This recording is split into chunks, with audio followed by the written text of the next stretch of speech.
Novel یارم جس کی writer ہیں سمیرہ حمید، اس کی یہ 16ویں یعنی 16th ایپیسوڈ ہے۔ تو ناول شروع کرنے سے پہلے میری آپ سبھی لوگوں سے ریکویسٹ ہے چینل کو سبسکرائب ضرور کریں۔ موسم پھر سے سرد ہونے لگا تھا۔ اتنا گرم تھا ہی کب کہ سرد ہونے میں وقت لگتا۔ چلتے چلتے بارش ہونے لگتی، اس پر چلتے ہی رک بھی جاتی۔ فریشرز کے بارے میں آئے دن کچھ نہ کچھ سننے کو ملتا۔ کاش وہ ان میں سے ہی ہوتی، وہ سب نہ ہوتا جو ہو چکا ہو۔ وہ عالیان سے ملتی اور اس بار زیادہ سمجھداری کا ثبوت دیتی، اور پھر اسے سڑک پر اکیلے نہ چلنا پڑتا۔ موسم کے بدلنے پر اسے اداسی نہ ہوتی۔ کسی نے فرصت نکال کر اسے بد دعا دی تھی کہ وہ اس حال میں آ چکی تھی۔ عالیان اس کے ساتھ زیادہ سختی سے پیش آنے لگا تھا۔ اس میں تیزی سے تبدیلیاں آ رہی تھیں۔ ہر دن وہ پہلے سے زیادہ سخت اور بدلا ہوا لگتا۔ زندگی کی بدترین صورت جانتے ہو کون سی ہوتی ہے سائی؟ 2 پیاروں میں سے ایک کو چننا اور 2 میں سے ایک کو چھوڑ دینا۔ ہاں، اور اس سے بھی بدترین صورت وہ ہو جاتی ہے جس میں سے جسے چنا ہو اس کے ساتھ نہ رہ پانا۔ اپنے بارے میں سوچ سوچ کر تھک چکی ہوں سائی۔ کیا شخصیت ہے میری! ساری زندگی روتی رہی، اتنی ہمت نہ کر سکی کہ اپنے ماحول کے خلاف ڈٹ جاتی، اسے بدل دیتی۔ احساس کمتری کا شکار رہی۔ میرے ماضی میں کچھ بھی قابل ذکر نہیں۔ میں نے کبھی یہ نہیں سوچا کہ میری زندگی کا مقصد کیا ہے۔ میں کسی کو خوش نہیں رکھ سکتی، نہ خود کو۔ میری ایک دوست کہتی ہے کہ دوسروں سے پہلے اپنا بننا ضروری ہے۔ میں کبھی اپنی نہیں بنی، بس ہر وقت بیچاری بنے رہنا۔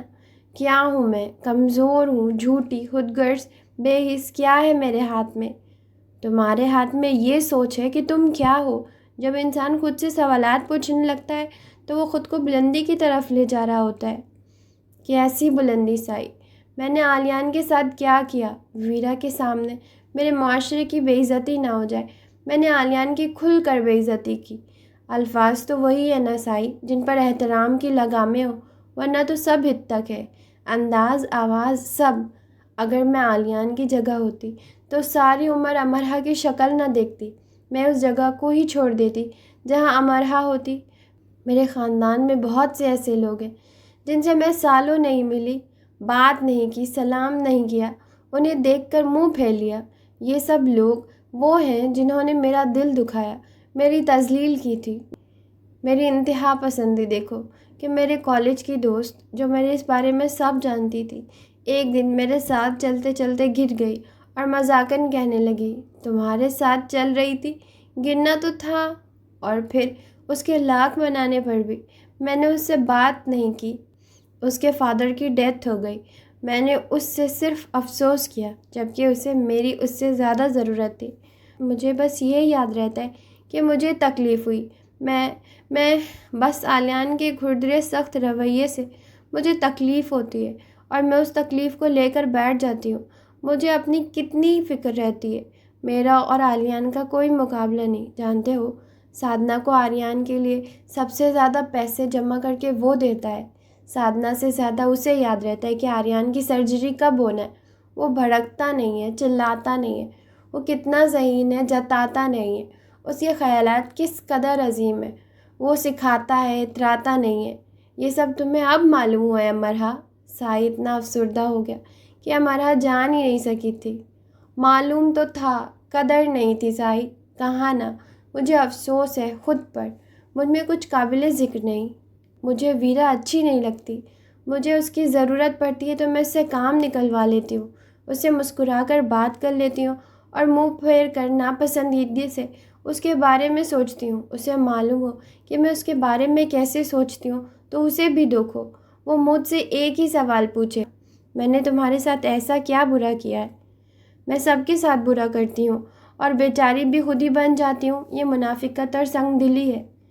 تم ایک مشکل وقت سے گزر رہی ہو، لیکن امرہا، انسان جب اپنا احتساب کرتا ہے تو وہ وقت بہت خاص ہوتا ہے۔ تم پاکستان کیوں نہیں جاتی؟ اپنے گھر والوں سے ملو، انہیں نئے ماحول کی اچھی اچھی باتیں بتاؤ۔ لوگوں سے جب تک نہ ملا جائے وہ برے اور عجیب ہی لگتے ہیں۔ تم ذہنی طور پر اچھا محسوس کرو گی۔ کیا واقعی؟ ہاں، یونی میں ایک لڑکی جب میرے قریب سے گزرتی، اسے دیکھ کر مجھے لگتا کہ یہ مجھے پسند نہیں کرتی۔ ایک لمبا عرصہ ایسے ہی چلتا رہا۔ پھر ایک دن ایک اسٹوڈنٹ نے مجھے اس کی طرف سے رکا دیا جس پر لکھا تھا، تم مجھے پسند نہیں کرتے پر کیوں؟ فاصلے ابہام پیدا کرتے ہیں اور ابہام شیطان کا پہلا ہتھیار ہے، کیونکہ یہ ہر مثبت جذبے اور سوچ پر حملہ وار کر اسے چت کر ڈالتا ہے۔ تم ٹھیک کہہ رہے ہو سائے، لیکن عالیان کیوں اس ابہام کے زیر اثر آ رہا ہے؟ تم جانتی ہو امرہا، میں کسی کی بتائی کوئی بات نہیں کر سکتا۔ ٹھیک ہے، لیکن مجھے کوئی مشورہ دو۔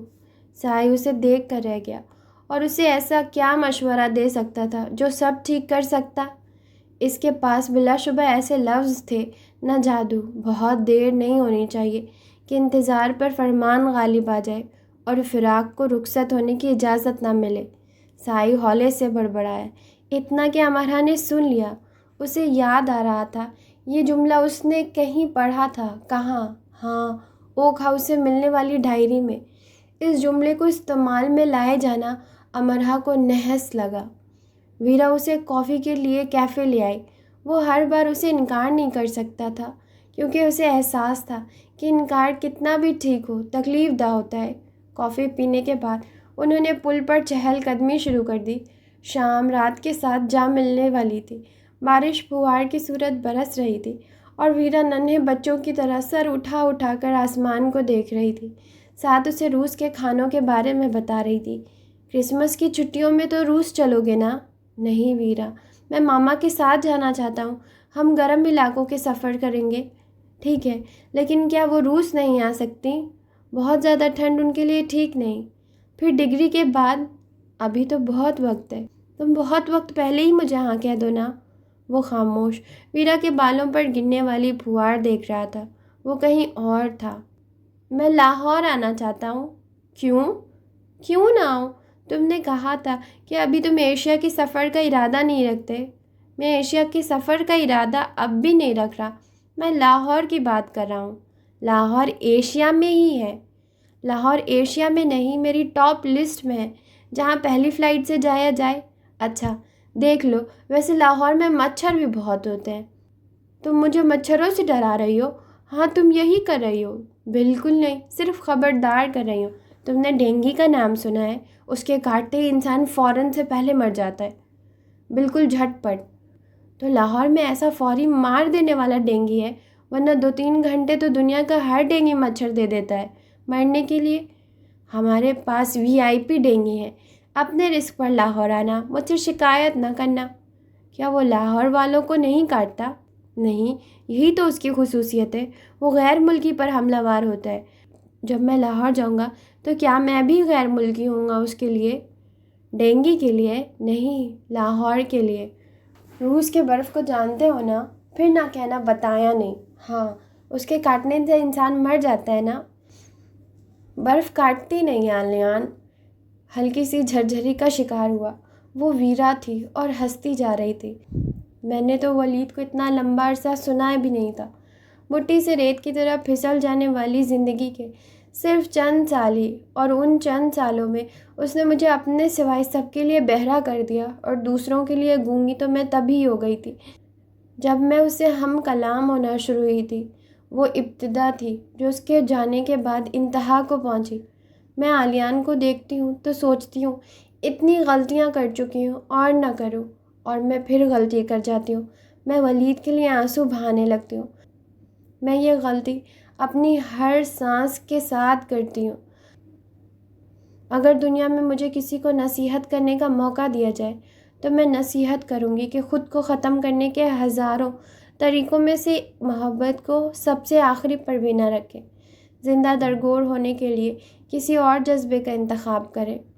مجھے اس ایک کمرے کے گھر میں ہر وقت چلتے ہوئے نظر آتا ہے۔ میں پیدائشی اندھی ہو جاتی، لیکن ایسی اندھی نہ ہوتی کہ مجھے میرا بیٹا نظر نہ آئے، لیکن ایسے دھتکار دینے والا شخص ہر جگہ نظر آئے۔ تو کیا مجھے ایسی بے اختیاری پر کوڑے نہیں برسانے چاہیے؟ عالیان نے اپنی ہتھیلی میں بارش کی پھوار سمیٹی۔ ٹھیک ہے، ہم ضرور چلیں گے ویرا۔ اپنی بے اختیاری کو اس نے بھی معاف نہ کیا۔ چند دنوں بعد وہ رات کو شٹل کاک آیا اور ماما مہر کی گود میں سر رکھ کر لیٹا۔ وہ چھت کو دیکھ رہا تھا، پھر دیوار پر ٹنگی تصویر دیکھنے لگا۔ اس کی نظریں کھڑکی سے باہر بھٹکنے لگی۔ کیا تلاش کر رہے ہو؟ آپ کو کچھ بنا کر کھلاؤں؟ سعید ٹھیک کہتا ہے۔ وہ بات بدلنے میں ماہر ہو چکا تھا۔ رات کے اس وقت؟ کیا وقت ہوا ہے؟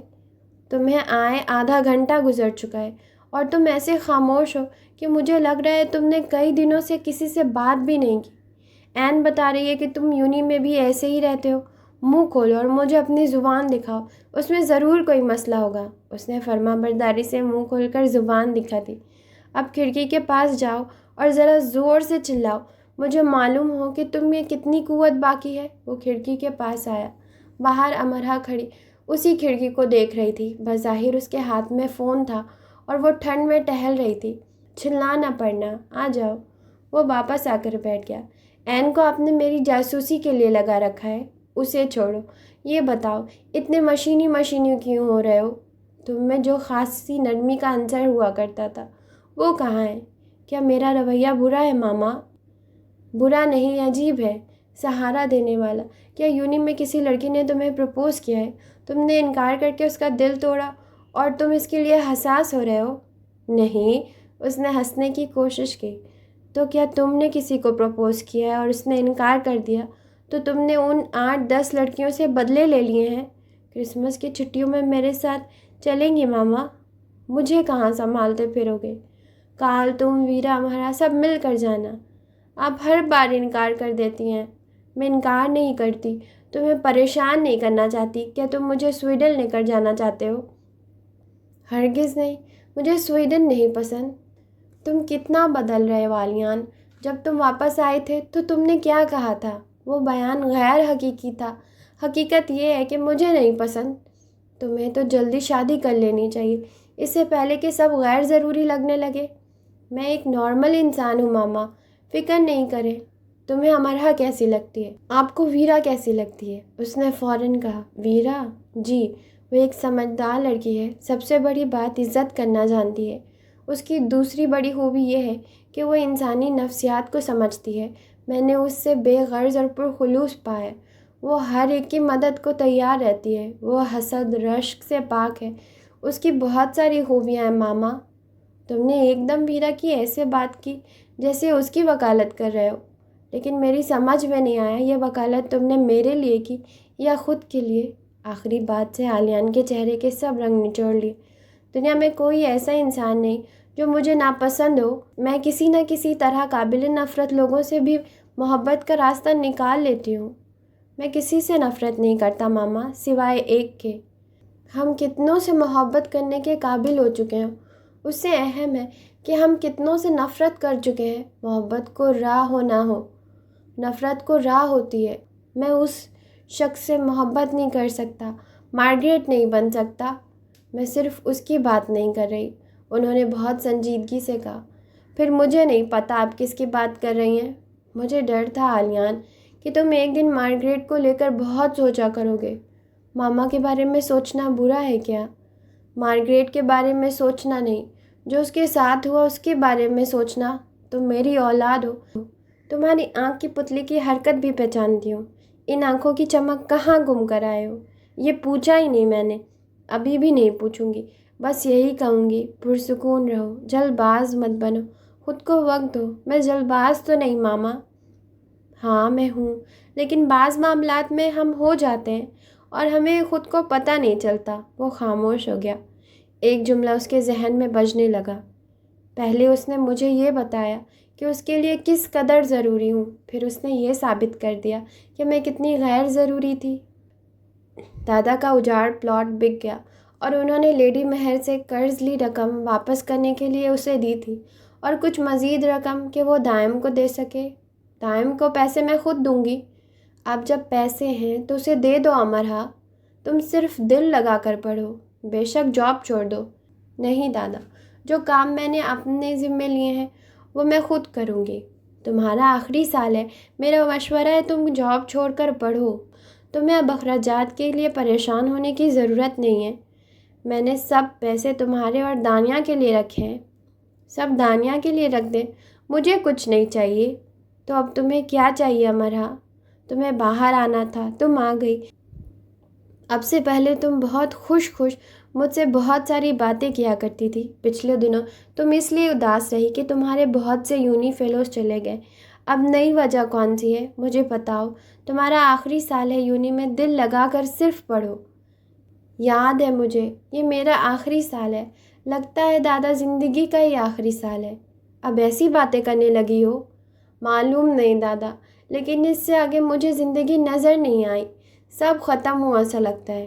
تم مجھے اپنی طرف سے مزید فکر مند کر رہی ہو امرا۔ دادا، کبھی میں خوش ہوتی ہوں تو فوراً غم زدہ ہو جاتی ہوں۔ زندگی اچھی لگتی ہے تو فوراً بری بھی لگنے لگتی ہے۔ بھاگتے بھاگتے پھر نہ چلنے کی ہمت رہتی ہے نہ چاہ۔ میری ایک کلاس فیلو کہتی ہے کہ ایسی کیفیت خطرناک ہوتی ہے۔ آپ کسی کنارے کھڑے ہوتے ہیں، اس طرف آتے ہیں نہ اس طرف جاتے ہیں۔ تمہیں کس طرف جانا ہے امرا، بتاؤ۔ دادا کی آواز کھردری ہو گئی۔ حسب نصب نہیں ہے میرے پاس، کیسے بتاؤں۔ سر پر لٹکتی تلوار کو اس نے گر جانے دیا۔ دونوں کے درمیان سکوت رہا۔ اگلی بات کرنے میں دادا نے کافی وقت لیا۔ کون ہے وہ؟ ان کے انداز میں حوصلہ افزائی ناپید تھی۔ دوست۔ خرابی دوست سے ہی شروع ہوتی ہے۔ اگلی بات کرنے میں دادا نے پھر وقت لیا۔ تو تم نے فیصلہ کر لیا ہے؟ مجھ سے یہ نہ پوچھیں۔ میں جو اتنی آسانی سے بتا رہی ہوں وہ میرے لیے اتنا آسان نہیں رہا۔ میری سماعت پر جتنا گرا گزرا ہے تمہاری زبان پر نہیں گزرا ہوگا۔ تم پاکستان آؤ گی تو یہ باتیں ہوں گی۔ وہ تلخی سے ہنسی۔ دادا، آپ چاہتے ہیں کہ میں بس پاکستان آ جاؤں؟ آپ کی احتیاط اچھی ہے۔ اس طرح دور بیٹھے باتیں کرنے سے بات بڑھ جائے گی۔ میں آپ کے ہاتھوں سے نکل جاؤں گی۔ میں جو یہاں اتنی دور اکیلی ہوں، کچھ بھی کر سکتی ہوں، اور اگر یہی کہ یہیں رہ گئی تو آپ کیا کر لیں گے؟ دادا نے کوئی جواب نہیں دیا۔ میں نے اتنی بڑی بات کہہ دی اور آپ خاموش ہیں۔ تم بھی خاموش رہو امرا۔ میں جان گیا ہوں کہ اس میں ضرور ایسی کوئی خرابی ہے کہ اس کے بارے میں بات کرتے تمہارا انداز ایسا ہے۔ وہ ایک عیسائی عورت کا بیٹا ہے اور میں اس کے بارے میں نہیں جانتی۔ وہ ایک اچھا انسان ہے اور ایک اچھا مسلمان۔ بلکہ امرا، میں پاکستان میں تمہارا انتظار کر رہا ہوں۔ تمہیں پاکستان آنا ہے۔ اور دادا نے بھی وہی انداز اپنا لیا جس کی وہ توقع کر رہی تھی۔ وہ خاموش ہوئی۔ اس نے محسوس کیا کہ وہ کئی گھنٹے بت بنے تو رہ سکتی ہے، لیکن دادا کے اس انداز کے بعد بولنے کی ہمت نہیں کر سکتی۔ وہ دادا کو بتانا چاہتی تھی کہ اس نے کسی کی پلکوں سے افشا چن لی ہے۔ وہ جو 4 قدم اس سے دور جاتی تھی اور 2 قدم اس کی طرف بڑھاتی پھر پلٹ جاتی تھی، وہ ان کے عین سامنے جا کھڑی ہوئی ہے۔ وہ دادا کو بتانا چاہتی تھی کہ ان کا اس پر اور خود اس کا خود پر اختیار نہیں رہا۔ وہ یہ بھی بتانا چاہتی تھی کہ اب اگر وہ پلٹی تو پتھر کی بن جائے گی، نہ وہ ان کے کام کی رہے گی نہ اپنے۔ اس نے اتنا سب جان لیا ہے تو ہی دادا سے بات کر رہی ہے نا۔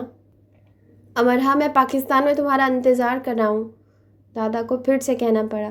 اسے دادا کے انداز پر غصہ آیا، دکھ بھی ہوا۔ اس کا دل کیا کہ جواب دیے بغیر لاگ آف ہو جائے، لیکن وہ بھڑک کر خود کو یہ کہنے سے روک نہ سکی۔ آپ چاہتے ہیں میں خود پر زندگی حرام کر لوں، اس دروازے پر دستک دو جو صرف مرنے والوں کے لیے کھلتا ہے؟ مرنے کی بات کر رہی ہو امرا؟ پھر یہ بھی یاد رکھنا، بوڑھوں پر موت بنا کسی تردد کے جلد مہربان ہوتی ہے۔ امرا جہاں کی تہاں رہ گئی۔ دادا چلے گئے۔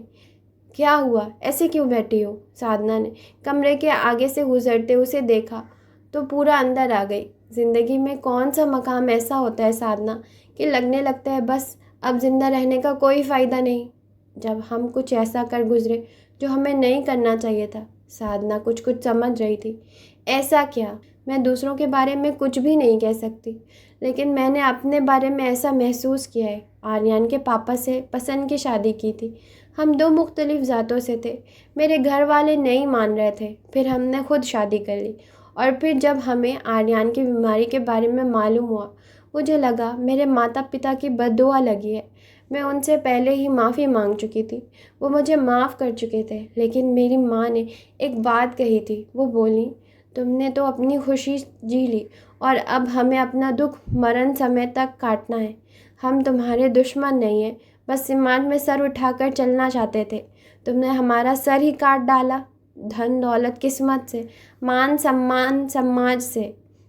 غلط وہ نہیں تھے، غلط میں بھی نہیں تھی۔ نہ جانے کیوں مجھے ایسا لگتا امرا کہ ماں باپ اور اولاد اگر آمنے سامنے ہو اور دونوں ہی غلط ہو اور دونوں ہی ٹھیک تو بھگوان ان دونوں میں سے ماں باپ کا ساتھ دیتا ہے، کیونکہ جو مان سامان ان کا ہوتا ہے وہ ہمارا نہیں ہوتا۔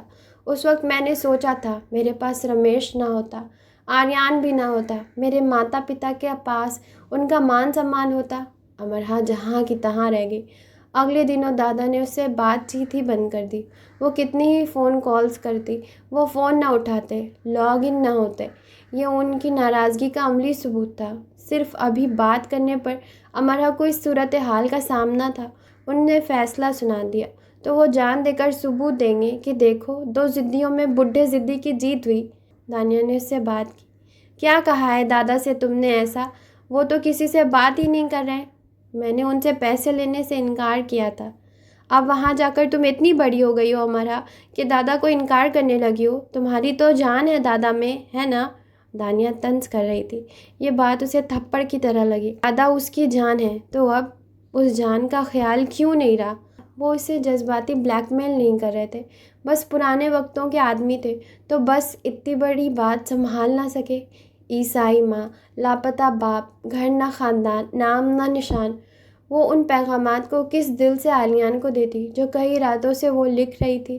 وہ دادا کی جان پر رحم کرتی تو اپنی جان کا کیا کرتی؟ بات کرنے سے پہلے ہی تو اس نے ان پیغامات کو عالیان کو دینے کی کوشش کی تھی، اور اچھا ہی ہوا اس نے کہ انہیں نہیں لیا۔ یہ تمہارے لیے چند پیغامات میں نے بہت جرت سے لکھے ہیں، پلیز انہیں پڑھ لو۔ انہیں بھی سیف روم میں جا کر لگا دو۔ دنیا دکھاوے کے لیے نہیں ہے یہ عالیان۔ ان میں جو لکھا ہے وہ میں ہارٹ راک میں سن چکا ہوں۔ ان میں جو لکھا ہے وہ سنا گیا ہے نہ کہا۔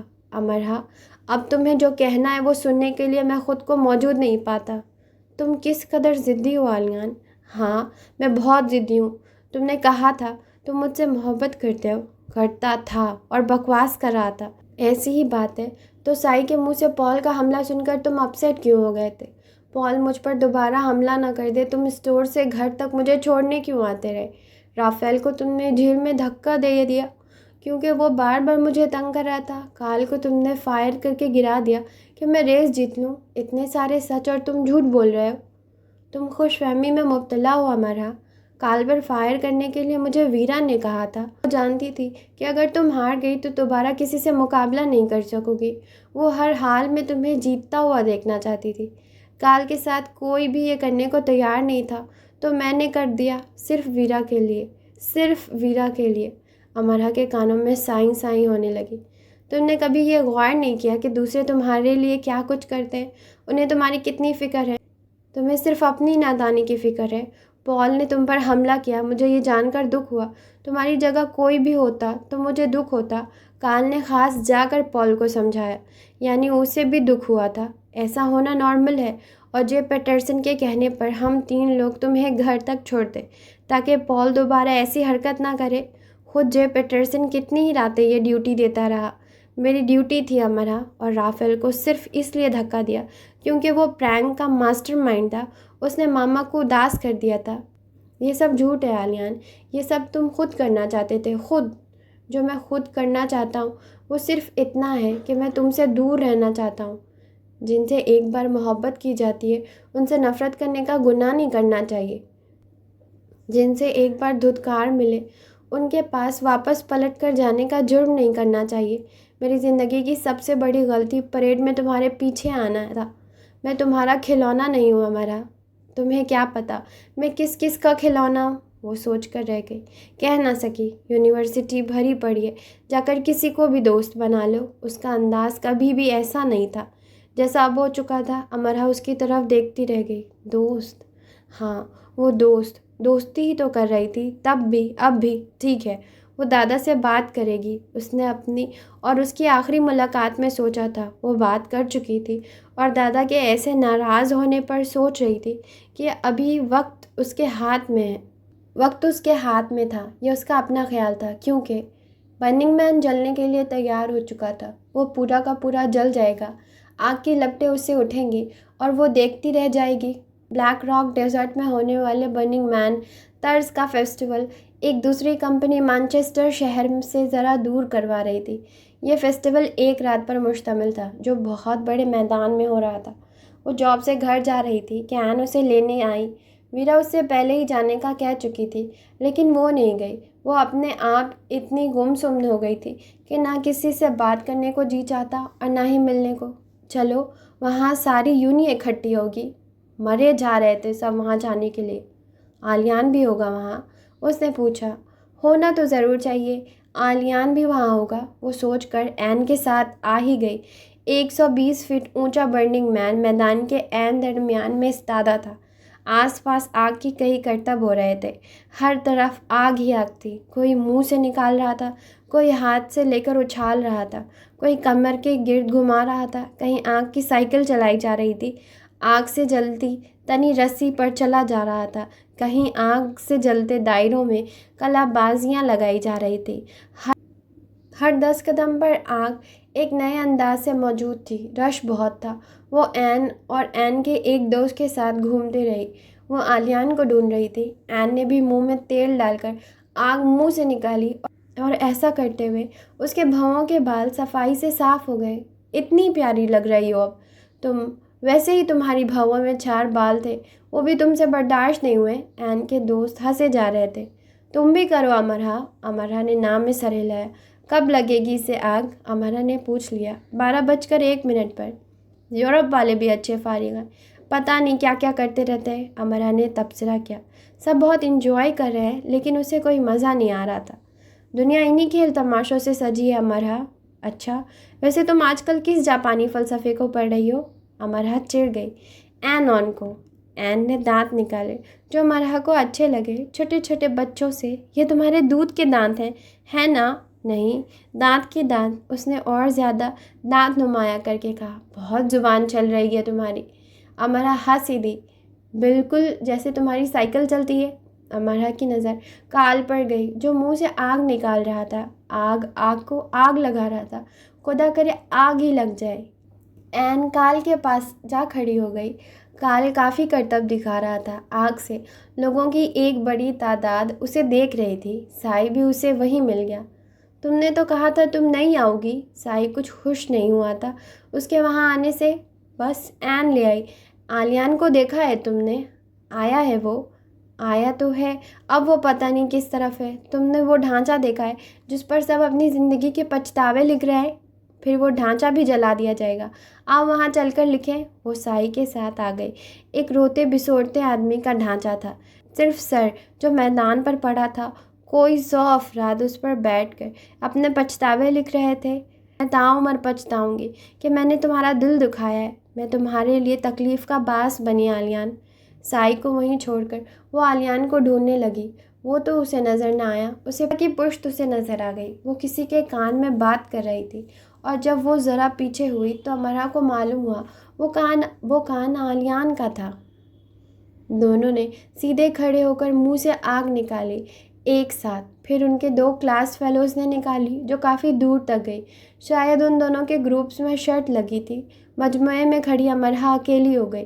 جب وہ منہ سے آگ نکالنے سے فارغ ہو چکے تو ویرا نے آلیان کو کھڑے ہونے کا اشارہ کیا اور ہاتھ میں فائر پوئی تھام لی اور اسے اپنے ساتھ تیزی سے گھمانے لگی۔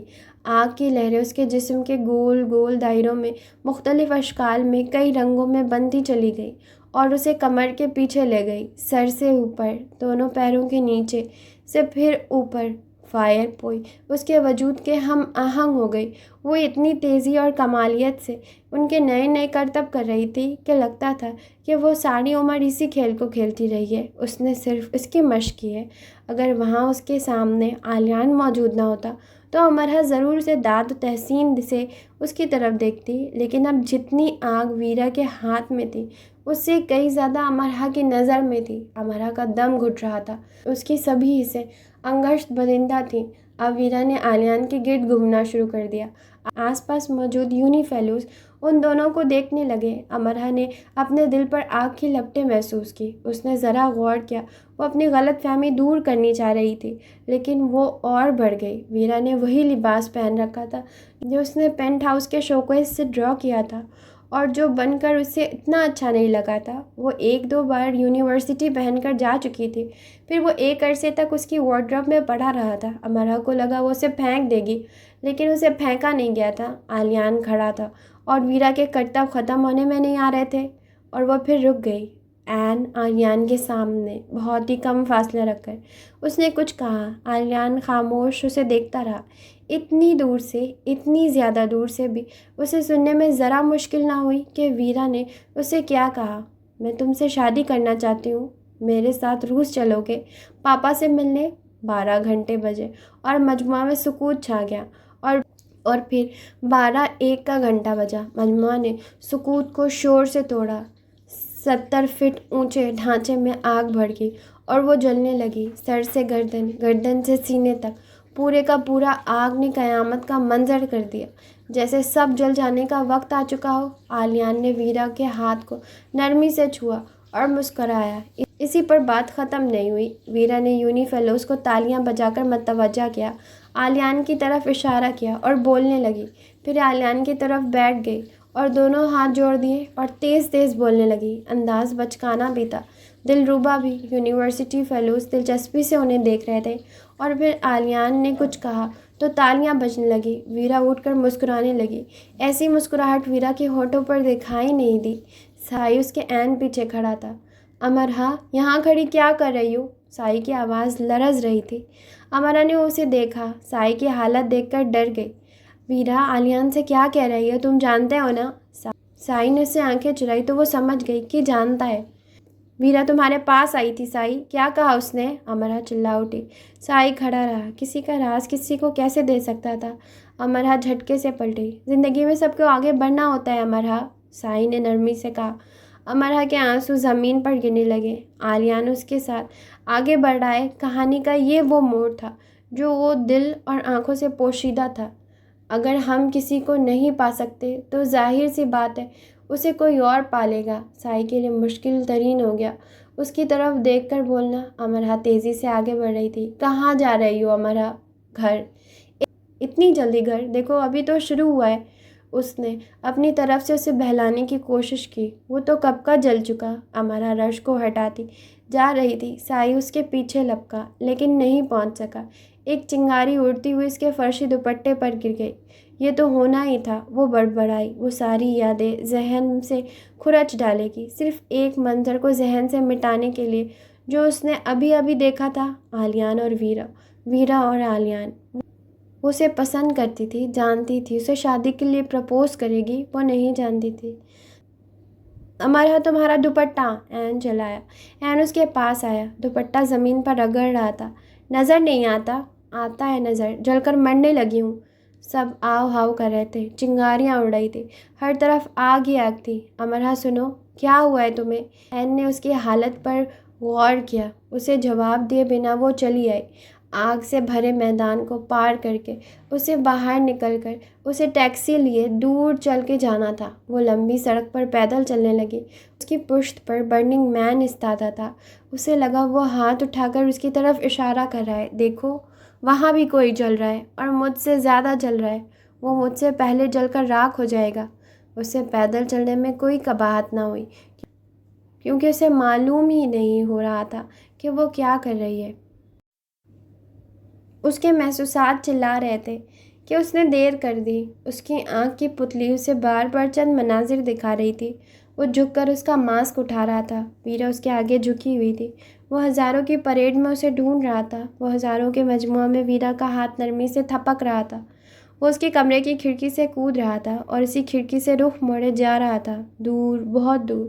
وہ دور جا چکا ہے۔